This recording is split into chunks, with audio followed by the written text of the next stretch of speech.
Ask Mufti Mujib Rahman. सही ईद नमाज़ खां पोइ भाकुर पाइण मिलण कीअं आहे?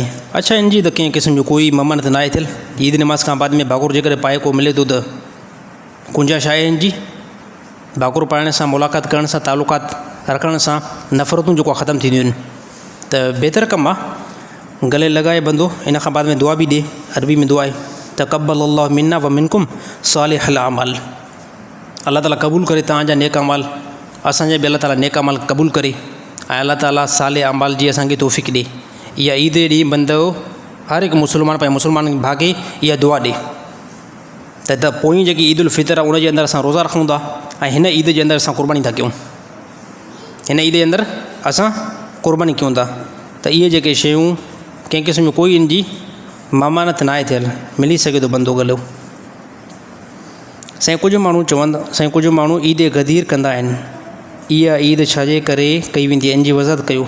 अच्छा, इहा ईद इन करे शिया हज़रत कंदा आहिनि, सुनी हज़रत न आहिनि कंदा, शिया हज़रत कंदा आहिनि। इहो इन करे इन गदीर जो जेको वाक़ियो आयो, इहो कंहिं टाइम पेश आयो?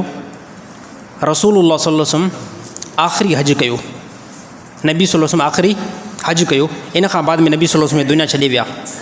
उहो हज नबी सल्लल्लाहु अलैहि वसल्लम मुकमल पढ़ी करे पोइ नबी सल्लल्लाहु अलैहि वसल्लम मक्का खां निकिता। मक्का खां जीअं निकिता त पोइ मक्का खां तक़रीबन 200 किलोमीटर उत्तर जे फ़ासिले ते, 200 किलोमीटर उत्तर जे फ़ासिले ते गदीर ख़ुम हिकिड़ो इलाइक़ो आहे। गदीर ख़ुम ईअं सम्झो जीअं शहदादकोट हिकिड़ो इलाइक़ो आहे, जीअं कंबर हिकिड़ो इलाइक़ो आहे, जीअं सखर हिकिड़ो इलाइक़ो आहे। त मक्का खां 200 किलोमीटर जे मुफ़ासिले ग़ालिबन उत्तर साइड त गदीर ख़ुम हिकिड़ो चौरायो हुयो। चौराहो उनखे चइबो आहे यानी हिकिड़ो गोल दाइरो हुजे जंहिंमें मुख़्तलिफ़ शहरनि जा या मुख़्तलिफ़ मुल्कनि जा रस्ता वेंदा हुजनि। यानी गदीर ख़ुम ईअं सम्झो उहो मेन हिकिड़ो चौरायो हुयो। पोइ नबी सल्लल्लाहु अलैहि वसल्लम जीअं जो हज खां वापसी अचनि पिया, पोइ अची करे हिते नबी सल्लल्लाहु अलैहि वसल्लम पड़ाव रखियो ऐं स्टॉप करायो तमामु हाजिन खे, तमामु साहबा खे। पोइ हिते नबी सल्लल्लाहु अलैहि वसल्लम हज़रत अली साईं सां करीब बीह करे पोइ नबी सल्लल्लाहु अलैहि वसल्लम हिकिड़ी हदीस पढ़ी। हदीस अल्फ़ाज़िया मन कुंतु मौलाहु फ़हाज़ा अलीयुन मौलाहु। जंहिं जो मां दोस्त आहियां, जंहिं जो मां महबूब आहियां, जंहिं जो मां प्यारो आहियां, उनजो हे प्यारो दोस्त हे अली बि आहे। यानी हे हज़रत अली साईं जे बारे में तमामु वॾी फ़ज़ीलत नबी सल्लल्लाहु अलैहि वसल्लम बयानु कई। इन खां अलावा ॿियूं बि बेशुमार हदीसूं आहिनि हज़रत अली साईं जी फ़ज़ीलत जे अंदरि, पर गदीर ख़ुम ते नबी सल्लल्लाहु अलैहि वसल्लम ख़ासि हे हज़रत अली साईं जे लाइ ईअं सम्झो प्रोटोकॉल जे एतबार सां हे अल्फ़ाज़ नबी सल्लल्लाहु अलैहि वसल्लम पेश कया। पोइ शिया हज़रत जेको आहिनि त हाणे इन मां हज़रत अली साईं जी ख़िलाफ़त मुराद वठंदा आहिनि। शिया हज़रत इन मां चवंदा आहिनि नबी सल्लल्लाहु अलैहि वसल्लम ॾिसो आख़िरी हज ते इन करे हथ बुलंद कयो ऐं नबी सल्लल्लाहु अलैहि वसल्लम फ़ज़ीलत बयानु कई। हाणे नबी सल्लल्लाहु अलैहि वसल्लम हिकिड़ो ऐलान हो त नबी सल्लल्लाहु अलैहि वसल्लम इहो ॿुधाए वञनि पिया त हे हज़रत अली साईं जी ख़िलाफ़त हितां साबित थिए थी। हे शिया मसलक जो पंहिंजो ज़ेन आहे। सुनी हज़रत जे नज़दीक इहो बिल्कुलु हितां ख़िलाफ़त जो सबूत मिले ई नथो। जेकॾहिं हितां ख़िलाफ़त जो सबूत शिया हज़रत वठनि था त नबी सल्लल्लाहु अलैहि वसल्लम फरमायो जंहिं जो महबूब मां आहियां, जंहिं जो दोस्त मां आहियां, उनजो हज़रत अली साईं बि। जेकॾहिं शिया हज़रत वटि इहो सबूत आहे त पोइ सुनी हज़रत वटि वॾो दलील आहे। सुनी हज़रत वटि वॾो दलील आहे। बहरहाल नबी सल्लल्लाहु अलैहि वसल्लम आफ़ा उहो मां दलील बि ॿुधायां थो त नबी सल्लल्लाहु अलैहि वसल्लम हज खां मोटी आया, पंहिंजे घर मुबारक वेठा। आख़िरी जेको नबी सल्लल्लाहु अलैहि वसल्लम जो मरहलो हुयो, उन टाइम नबी सल्लल्लाहु अलैहि वसल्लम तक़रीबन 17 नमाज़ूं पढ़ण जो हुकुम नबी सल्लल्लाहु अलैहि वसल्लम अबू बकर सिद्दीक़ खे ॾिनो। पंहिंजे मौजूदा ज़माने जे अंदरि अबू बकर सिद्दीक़ खे मुसलो ॾेई विया, जंहिंमें फरमायो मुर्रू अबा बकरन फल युसल्ली बिन्नास। अबू बकर खे हुकुम कयो त मुंहिंजे मुसले ते वञी करे नमाज़ पढ़ाई। त ॾिसो हज़रत अली साईं जी फ़ज़ीलत में ओॾे हदीस फरमायूं ऐं हिन जॻह ते हज़रत अबू बकर सिद्दीक़ जे बारे में फ़ज़ील बयानु कयूं। हालांकि हे सुनियुनि जो बि वॾो दलील आहे त नबी जंहिंखे मुसलो ॾेई वञे त माना इन मां मुराद छा आहे? जंहिं जॻह ते नबी सल्लल्लाहु अलैहि वसल्लम पाण बीठा हुजनि ऐं नबी सल्लल्लाहु अलैहि वसल्लम कंहिं शख़्सियत खे उते थो बीहारे वञे, यानी इन मां दलील पोइ सुनी हज़रत जो ज़्यादा आहे। सुनी हज़रत जेके आहिनि उन्हनि जो दलील शिया मसलक खां इंतिहाई वॾो कवी आहे। छो हुते नबी सल्लल्लाहु अलैहि वसल्लम इहा सिर्फ़ु ॻाल्हि फरमाई त जंहिं जो महबूब मां आहियां, जंहिं जो दोस्त मां आहियां। शिया हज़रत वठंदा आहिनि जंहिं जो सरदार मां आहियां, उनजो सरदार हज़रत अली साईं आहे। इन ॿिन्हिनि दलीलनि खे जेकॾहिं अगरि असां कंपेयर कयूं था पोइ मज़बूत दलील जेको आहे सुन्नी हज़रात जो आहे। यानी नबी सल्लल्लाहु अलैहि वसल्लम मुसलो पकड़ाया त मामिलो क्लियर। पर न इहे ॿई हदीसूं साइड ते आहिनि। हज़रत अबू बकर सिद्दीक़ जेके ख़लीफ़ा थिया आहिनि न, उहा इन हदीसी बेस ते न थिया आहिनि त नबी सल्लल्लाहु अलैहि वसल्लम आख़िरी में मुसले ते बीहारे विया। इन बेस ते हज़रत अबू बकर सिद्दीक़ खे ख़िलाफ़त न मिली आहे, यादि रहणु खपे। बल्कि शूरा मशवरो थियो, सहाबा जो इजमा थियो, नबी सल्लल्लाहु अलैहि वसल्लम दुनिया खां विया, इन खां बाद में इजमा थियो त हाणे केरु थींदो ख़लीफ़ो। त पोइ हज़रत अबू बकर सिद्दीक़ इहा रिवायत पेश न कई त ॾिसो आख़िरी ज़माने में आख़िरी मरजुल वफ़ात में नबी ईअं फरमायो त अबू बकर खे बीहारियो मुसले ते, पोइ मूंखे ई बनायो। बिल्कुलु हज़रत अबू बकर सिद्दीक़ ईअं फरमायो ई न, ख़ामोशी इख़्तियार कई वई। तमामु साहबा जो इहो इजमा थियो त असां अबू बकर सिद्दीक़ जे हथ ते बैत कयूं था त अबू बकर सिद्दीक़ ख़लीफ़ो थिए। हे जेके माण्हू बकवास कनि था न त अबू बकर सिद्दीक़ ज़ोरी ख़लीफ़े यानी मिंबर ते वेठा हुया, काफ़ी हिन जा ज़ाकिर बि आहिनि, ज़ोरी साईं जेको ख़िलाफ़त ते वेठा हुया। हे मिंबर ते वेही करे मस्जिद में वेही करे क़ुरान आॾो रखी करे हे हिकु नंबर जो कूड़ ॻाल्हाईंदा आहिनि, हिकु नंबर जो कूड़ ॻाल्हाईंदा। अबू बकर सिद्दीक़ त इहा ॻाल्हि ई न कई त मूंखे जेको ख़लीफ़ो जेको तस्लीम कयो ऐं मूंखे ख़लीफ़ो बणायो, बल्कि तमामु साहबा जे इजमा सां साहबा जी हिकिड़ी वॾी तादाद थी वई त नबी खां बाद में हाणे ख़लीफ़ो जेकॾहिं सिलेक्ट कयूं अबू बकर सिद्दीक़ खे असां कयूं था, अबू बकर सिद्दीक़ खे असां ख़लीफ़ो बणायूं था। त इहा शूरा थी, बाक़ी इन हदीस जे बेस सां न थी।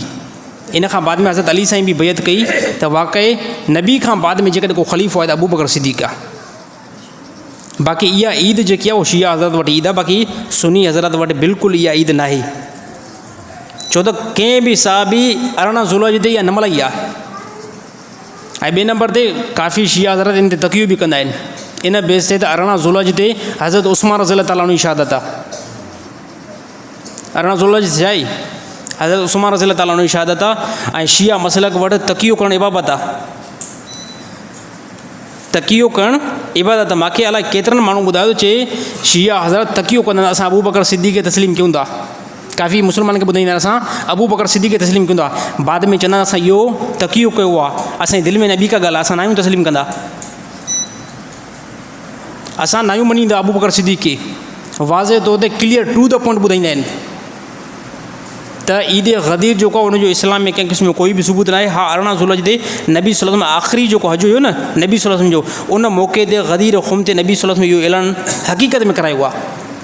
बाक़ी सर इनखे ईद सां तशबीह ॾियणु हे मां सम्झां थो को ज़्यादती आहे। ईदूं इस्लाम में कुल 2 आहिनि, ईद उल फितर ऐं ईद उल अज़हा।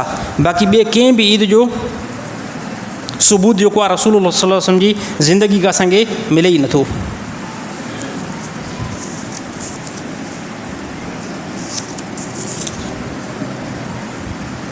साईं पाकिस्तान में जेको क़ानून जेको बनायो पियो वञे 18 साल खां घटि उमिरि जी शादी ते सज़ा तयारु कई वेंदी, उनजी वज़ाहत कयो।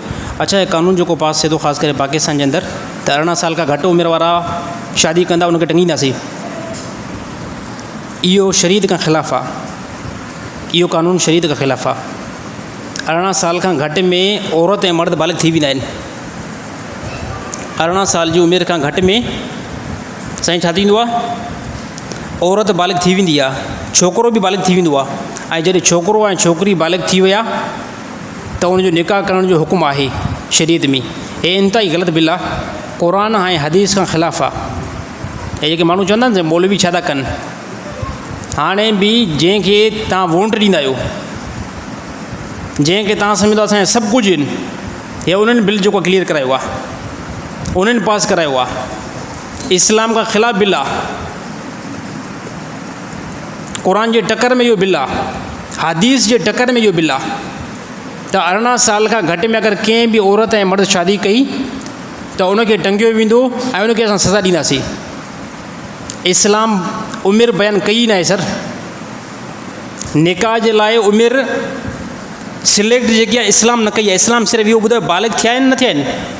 पोइ बालिग़ जेकॾहिं औरत 13 साल जी उमिरि में थिए थी त उन टाइम बि उहा शादी करे सघे थी।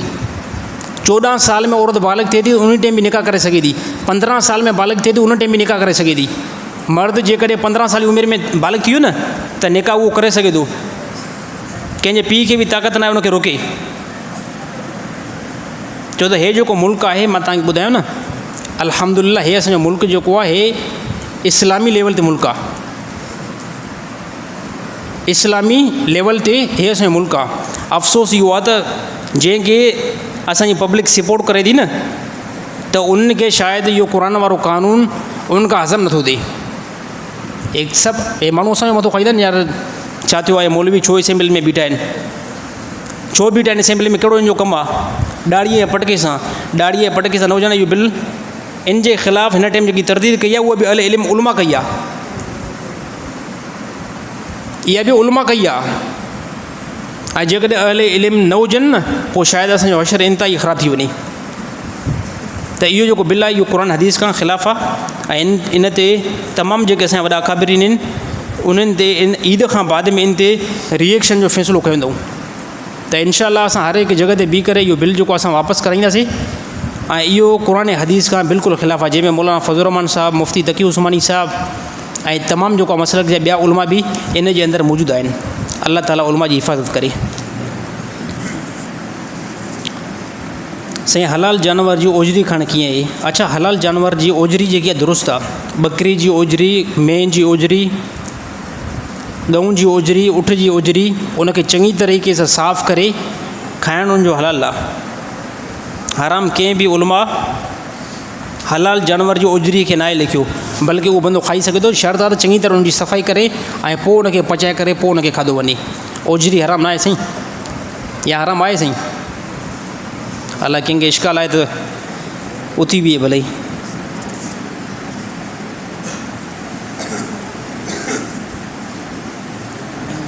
साईं जीअं औरत मथे ते रओ न पाए ऐं नामोहरम जे आॾो अचे त उनजे मथां अल्लाह ताला जी लानत ईंदी। पर जेकॾहिं मर्द मथे ते टोपी न पाए त उनजे बारे में छा हुकुम आहे? छा उन मर्द जे मथां बि लानत ईंदी या न ईंदी? मर्द जे मथां लानत न ईंदी साईं। औरत जे मथां इन बेस ते लानत ईंदी त औरत खे अल्लाह ताला जेको बनायो आहे, औरत जी जेकी ओघड़ आहे उहा मथे जे वारनि खां वठी करे पेरनि ताईं आहे। मथे जे वारनि खां वठी करे पेरनि ताईं आहे। त औरत लाइ हिजाब में इहा शइ इंतिहाई ज़रूरी आहे त औरत जेकी आहे मथे ते रओ पाईंदी। छाजे करे? औरत जो जेको मथो आहे न, इहो ओघड़ आहे। इहो छा आहे? इहो ओघड़ आहे। मथे ते रओ लाहींदी, को सोट अची वियो, को मासद अची वियो, या बिलफ़र्ज़ पीउ अची वियो, ॿाहिरि अची विया। पीउ ऐं भाउ जे आॾो बि असां मुस्लमान वटि औरत लाइ वॾी तोहीन आहे त पीउ वेठो हुजे, औरत जो रओ लथल हुजे। ॿाहिरि वेठा हुजनि, औरत जो रओ जेको लथल हुजे, इहा औरत हिते बि गुनाहगार थींदी। पीउ ऐं भाइरनि जे आॾो जेकॾहिं रओ लथल आहे, हिते बि गुनाहगार थींदी। बाक़ी मुड़ुसु जेको उनजे मथां कंहिं क़िस्म जो कोई बि औरत जे मथां हर्ज न आहे, मुड़ुसु मौजूदु हुजे त भले उनजो रओ लथल हुजे त लथल हुजे। छाजे करे? मुड़ुसु इन जे जिस्म जो मालिक आहे। बाक़ी औरत जे मथां इन बेस ते लानत ईंदी। औरत जे मथे खां वठी करे पेरनि ताईं उगाड़ी आहे। औरत खे सॼो जिस्म जेको आहे ढकणो आहे। इन जे करे औरत जे मथां लानत जो हुकुम थी अचे ऐं ॿियो को वही थी अचे। मर्द जी जेकी ओघड़ आहे उहा सर इहा न आहे। मर्द जी ओघड़ इहा न आहे। मर्द जी ओघड़ अल्लाह ताला रसूलुल्लाह सल्लल्लाहु अलैहि वसल्लम जे वास्ते सां बयानु कई। मर्द जी ओघड़ इहा आहे दुन खां वठी करे घुटननि ताईं। हे दुन हिन दुन खे लिकाइणो आहे। कॾहिं बि को लाग ॿधो त दुन खे बिल्कुलु लिकाइणो आहे। ईअं गर्मी जो मौसम आहे, दुन बिल्कुलु ईअं लिकियलु हुजे ऐं अहिड़ी तरह हे गोॾा बि लिकियलु हुजनि। जेकॾहिं मर्द जी एतिरी हिनखे गोॾो पातल आहे जो दुन बि वाज़े तौर ते ढकियल आहे, घुटना बि, इहो मर्द बसि हाणे उघाड़ो न आहे। मर्द जी ओघड़ जी हद ई आहे बसि त दुन खां वठी करे घुटननि ताईं। इहो अल्लाह ताला मर्द लाइ कोशादी कई आहे। इन एतबार सां त मर्द जा कमकार में तालुकात ज़्यादा पवनि था, ॿाहिरि निकिरणु ज़्यादा थिए थो। औरत खे ख़ुदा जेको महदूद कयो आहे उहो घरनि ताईं कयो आहे, हिकु नंबर ते। ॿिए नंबर ते औरत जे अंदरि कशिश रखी आहे अल्लाह ताला जो कोई बि जेकॾहिं अगरि मर्द कंहिं बि औरत जे मथां नज़र पवंदी, मर्द जी अचानक खोपड़ी ख़राबु थियणु शुरू थी वेंदी। ख़ुदा अहिड़ी हिकिड़ी कशिश औरत जे अंदरि रखी, इन करे औरत खे मुकमल हिजाब करिणो पवंदो। बाक़ी औरत जे मथां लानत ईंदी, इहा हक़ीक़त आहे। नामोहरम मर्दनि जे आॾो रओ घुलाए करे घुमंदी, उनजे मथां लानत ईंदी। मर्द जे मथां जेकॾहिं टोपी नथो पाए त लानत न ईंदी। हता की जेकॾहिं मजबूरी में मर्द बग़ैर टोपी खां नमाज़ पढ़े थो, नमाज़ थी वेंदी। बग़ैर टोपी खां नमाज़ पढ़े थो, नमाज़ थी वेंदी। हा, इहो आहे त ख़िलाफ़ सुनत थींदी, ख़िलाफ़ अदब थींदी। जीअं नबी सल्लल्लाहु अलैहि वसल्लम सुनत मुबारक पगड़ी पाइणु, मथे ते टोपी रखणु, हे मर्द जी शान में अचे थी, सुनत में अचे थी। पर जेकॾहिं मजबूरी में टोपीअ सां न पातीसीं, नमाज़ जेको आहे आसानी सां थी वेंदी। अगरि कंहिं औरत मजबूरी में रओ मथे ते न पातो त उनजी पोइ बि नमाज़ न थींदी। छाजे करे इहो मथो जेको आहे औरत जी उघड़ में थो अचे, त इन जे करे अल्लाह ताला ज़्यादा में ज़्यादा पाबंद औरत खे बनायो आहे।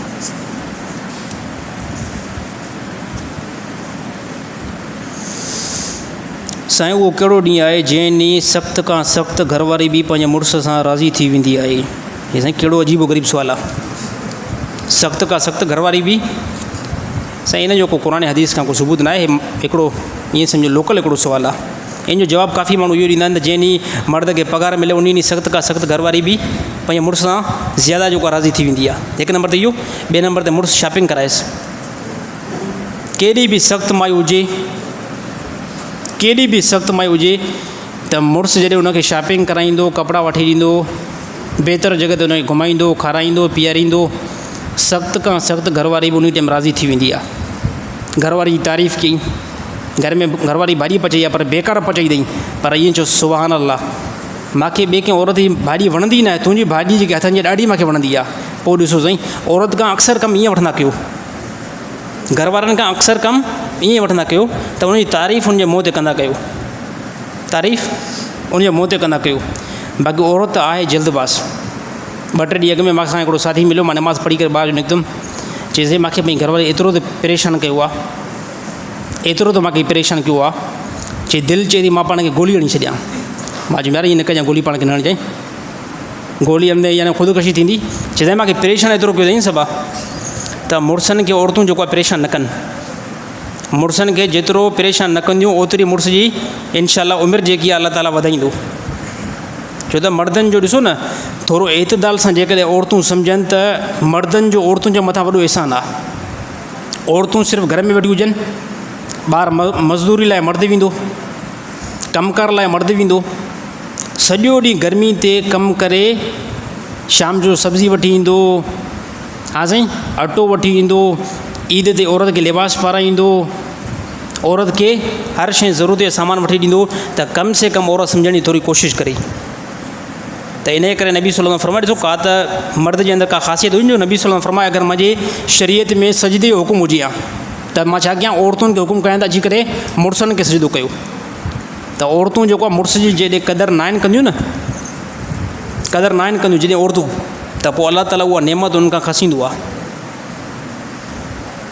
इहो सिर्फ़ु मां मुड़ुसनि ते डिपेंड नथो कयां, दुनिया जी हर हिकु नेमत जंहिंजी क़दुरु को बि इंसानु नाहे कंदो, पोइ चाहे मर्द हुजे या औरत हुजे, अल्लाह ताला उहा नेमत खसींदो आहे ऐं पोइ उहो मर्द बि परेशान थींदो आहे, पोइ उहा औरत बि परेशान थींदी आहे। त जेके औरतुनि खे घर में अल्लाह ताला मुड़ुस ॾिना आहिनि, इहे सभु कुझु इन्हनि जे लाइ इहो ई आहिनि। ॿिए जे तरफ़ अगरि बिल फ़र्ज़ नज़र बि वई, औरत इंतिहाई गुनाहगार थींदी। ॾिसो दुनिया जी ज़िलत मथां पई हूंदी आहे, दुनिया जी ज़िलत ॾिसो, बुरा बुछड़े कम जो ऐं ख़राबु कम जो रिज़ल्ट दुनिया में ख़राबु थींदो आहे। औरत केॾी बि इज़तदार हुजे, केॾो बि उनजो मुड़ुसु यानी ॾींहुं राति उनजी ताज़ीम करे, पर मुड़ुस खे अगरि ज़रा बराबरि बि ख़बर पइजी वई त अगरि मुंहिंजी घरवारी जेकी आहे इहा मां सां सीधी न आहे, ॿिए कंहिं सां उनजो चकर आहे, त मां चवंदो दुनिया में हसीन खां हसीन औरत जी इज़त जेको आहे यानी जूती जेतिरी बि नाहे रहंदी। चंपल जहिड़ी बि उनजी जेकी आहे न, चंपल जो पादर जेको आहे न उहो मिलंदो, हल्की खां हल्की चंपल जेको आहे मिलंदी 300 रुपया।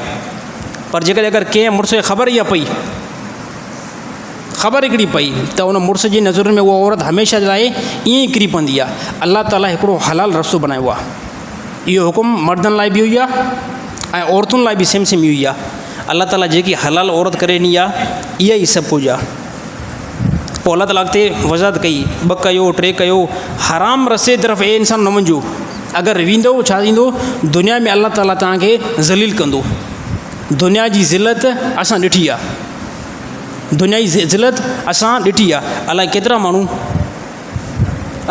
माण्हू जंहिं पंहिंजे हक़ खे छॾे करे ग़लति रस्ते तरफ़ विया, घणनि जॻहियुनि ते क़तल थी विया, उनजो घर जेको आहे तबाह थी वियो, उनजी पीउ जी इज़त जेको आहे मुआशरे में कंहिं क़िस्म जो कोई बि न रही, पंहिंजो घर बि तबाह, अगलनि जो घर बि तबाह। ॾिसो बुरे कम जो रिज़ल्ट हमेशह बुरो निकिरंदो आहे। अल्लाह ताला तमामु औरतुनि ऐं मुस्लमान खे नेक ऐं मुतक़ी बनाई। व आख़िरु दवाना अल्हम्दुलिल्लाहि रब्बिल आलमीन।